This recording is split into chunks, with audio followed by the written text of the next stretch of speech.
It's the Real News Network. I'm Sharmini Pires coming to you from Baltimore. And this is The World This Week with Vijay Prashad. And this week we're going to take up the issue of Brazil, because on October 28th, Brazilians could very well elect a right-wing extremist, Jair Bolsonaro, as their president. Some would even call him a neo-fascist. If the Brazilian people end up making this difficult decision, Bolsonaro in Brazil will not be alone. Of late, we have seen the likes of Rodrigo Duterte in the Philippines, Recep Tayyip Erdogan in Turkey, Viktor Orbán in Hungary, Vladimir Putin in Russia, and of course Narendra Modi in India, and then we have Donald Trump in the United States. What do these leaders have in common, and why are more and more right-wing extremists ascending to the highest office in their countries? Joining me now to discuss this further is Vijay Prashad. Vijay is the editor of a new book titled Strongmen: Putin, Erdogan, Duterte, Trump, Modi, and it is published by OR Books. Also, Vijay is the executive director of the Tricontinental Institute for Social Research, and he's the author and editor of over a dozen other books. Thanks for joining me here, Vijay. Thanks a lot. All right, Vijay, so before we actually head south and take up a specific look at Brazil and Bolsonaro, let's talk about why this trend is taking place and why you felt so compelled to do this book at this time.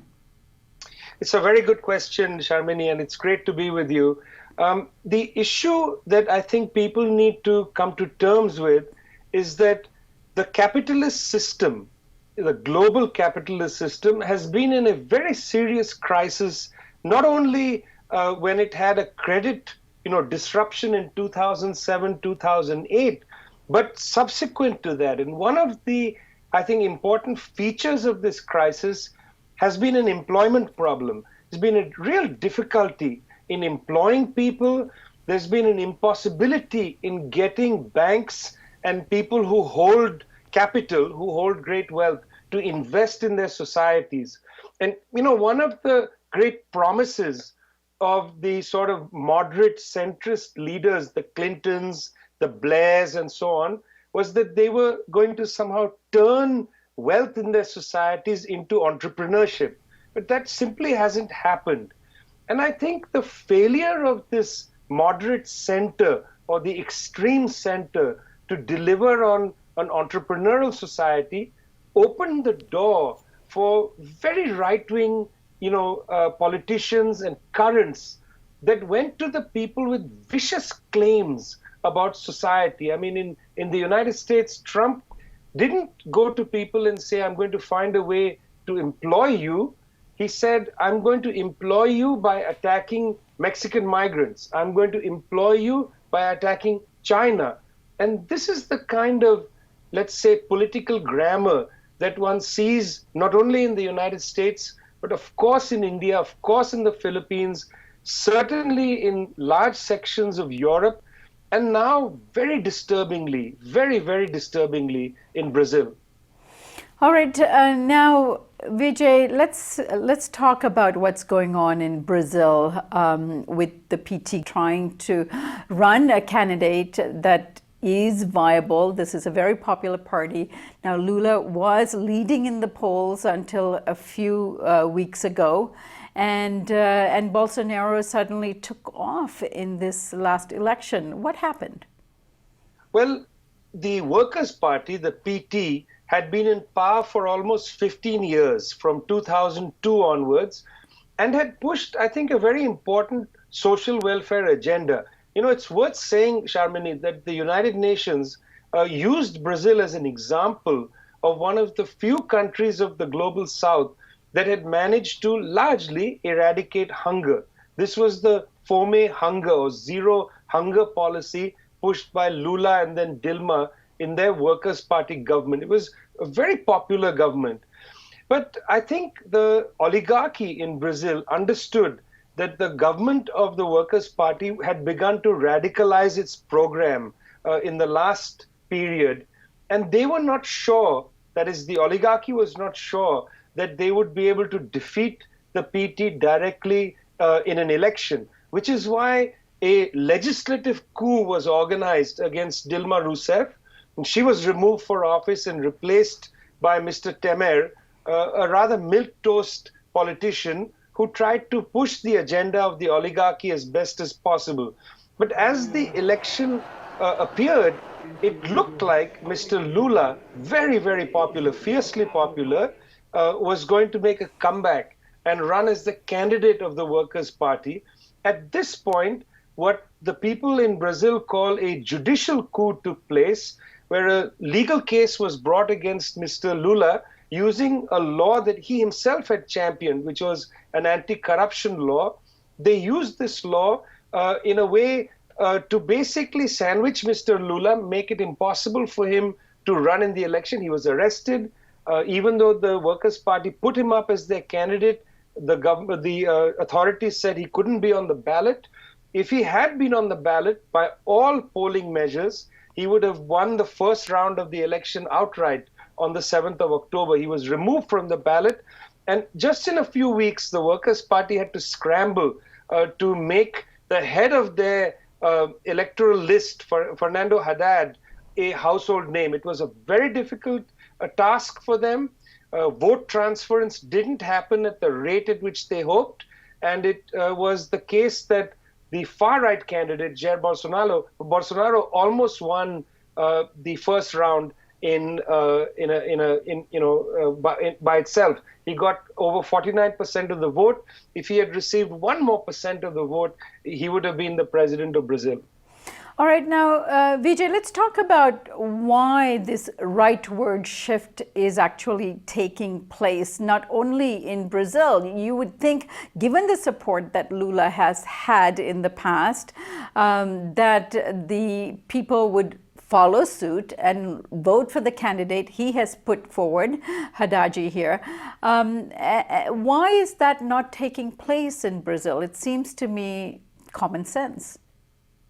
Well, the oligarchy and its media have used the term corruption deftly. I mean, they have really won a game of ideas here around the issue of corruption. This is the same in India.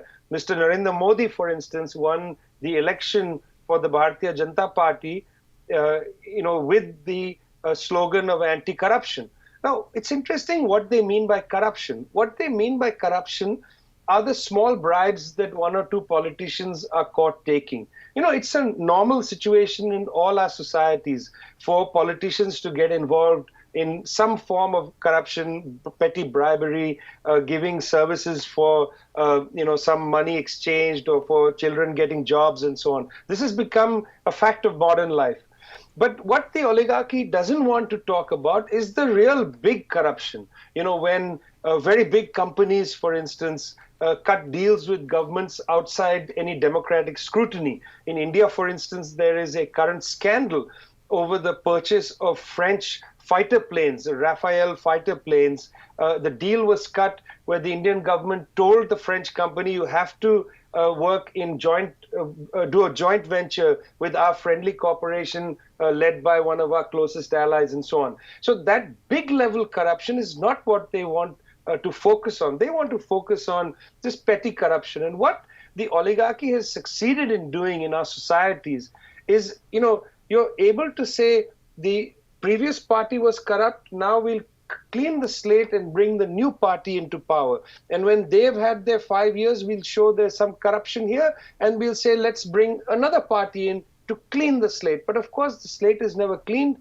because the real systematic corruption is not dealt with. And in a sense, in Brazil, small petty examples of corruption were blown up to show that the PT or the Workers' Party is a corrupt party, and that you need a nationalist cleanser to come in. And Bolsonaro played that role of the person who used to be in the military, who has, very strong sense of values, who in fact has such strong values that he's willing to tell the police to go out there and shoot drug dealers, a policy very similar to that used by Duterte in the Philippines. These are men who want to basically take their society by the throat and shake it and promise that it'll create a new world. But of course, in taking your society by the throat and shaking it, you're also suffocating people. And that's what eventually happens when they come to power. And Vijay, why do you think the left is so poor at hitting this issue of corruption on the head? Yeah, and now I experience this in Venezuela. You know, there is various kinds of corruption taking place, but President Chavez in Venezuela didn't tackle it when he was in power, could take it on, set up the kind of institutions that needed to be set up in order to deal with this problem. Lula and Dilma had the same opportunity, and Correa in Ecuador also had this opportunity, and now it's coming back to bite them all. Why have they not been very successful at tackling this issue that seems to be fundamentally important to the people in these countries? Well, it's a very simple problem. I mean, the problem is that the wealthy have too much wealth and they are willing to bribe their way into getting more wealth. At the same time, public finances in these countries have deteriorated because you haven't been able to recover taxation from the wealthy. As your public finances deteriorate, salaries for public sector workers have stagnated or dropped, and the temptation then rises when a public sector worker is faced with somebody from the wealthy with an envelope on a table. It's very hard to tackle this unless you're able to tax the rich effectively, recover enough money to raise public finances, and then increase salaries for people who work in the state. You know, it's very hard to use sort of a moral motivation in a country saying, you know, you work for the nation, you should not take bribes because this is against the national interest, you must stand above that, etc. This is very difficult with the scale of money that's dangled in front of people's eyes. Particularly, we see this, Sharmini, when it comes to arms contracts. You know, when foreign arm dealers come in to sell guns or to sell tanks or whatever they sell, the level of bribery is so vast that, you know, it eclipses the salary of even, you know, the most senior bureaucrat. And one sees, unless there is the ability to raise sufficient public finances to improve salaries, to improve the motivation of state employees, it's not enough to, you know, crack down on it from the criminal standpoint. Vijay, that leads me to the role of the media in all of these countries, the mega media outfits, those who are owned by huge corporations, play a critical role in who gets elected. So they are the people who are propping up these right-wing candidates that has ascended to power that we're talking about.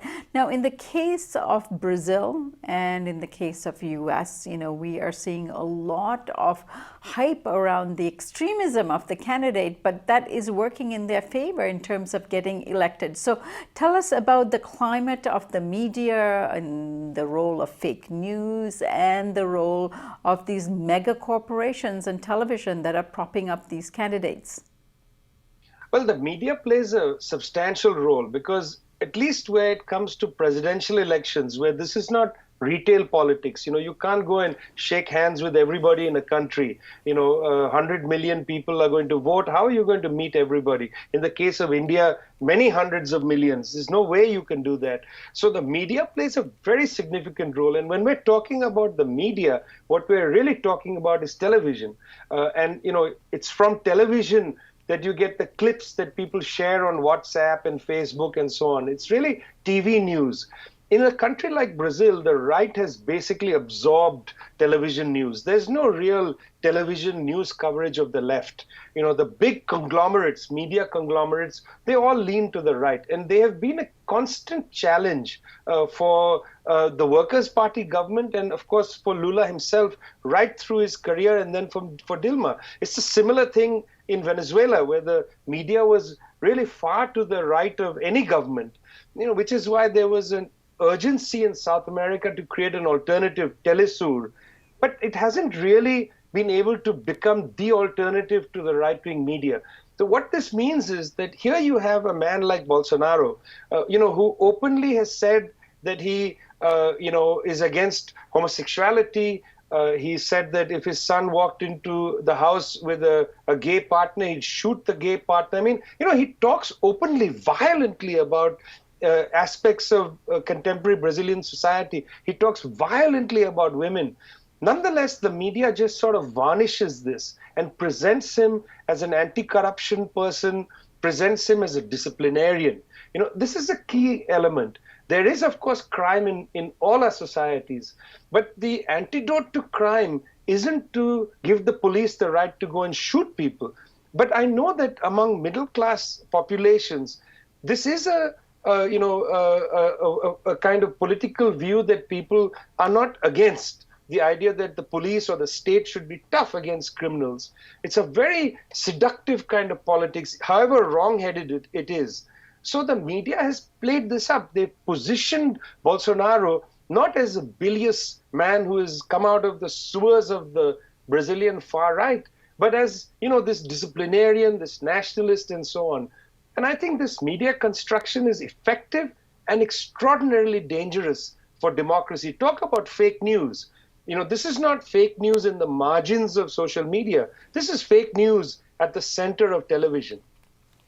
Vijay, if you could speak directly to the Brazilian people today, pending this election on the 28th of October, and given that the real issues in Brazil is not being talked about, not being addressed, people are suffering economically. This is a country that, was experiencing so much labor unrest and resistance to the Temer government. Again, pensions being cut back, terrible austerity measures being introduced, and all of this campaign about the extreme right and the rise of Bolsonaro and so on is the focus of the media, ignoring these real issues that the people are facing. So on election day on the 28th, what should people be really thinking about when they're heading to the polls? Well, I very much hope that the 30-odd million people that voted for Haddad are going to continue to vote for him, and that he's going to be able to get tens of millions of more people on his side. Because basically, Shamini, we know that the solution to many of the crises before us are not easy to come and produce. In a 5-year term, you can't solve some of these issues of unemployment. I think it's wrong for political life to make enormous promises like that. What you can promise is to try and lead a decent government to produce a decent society.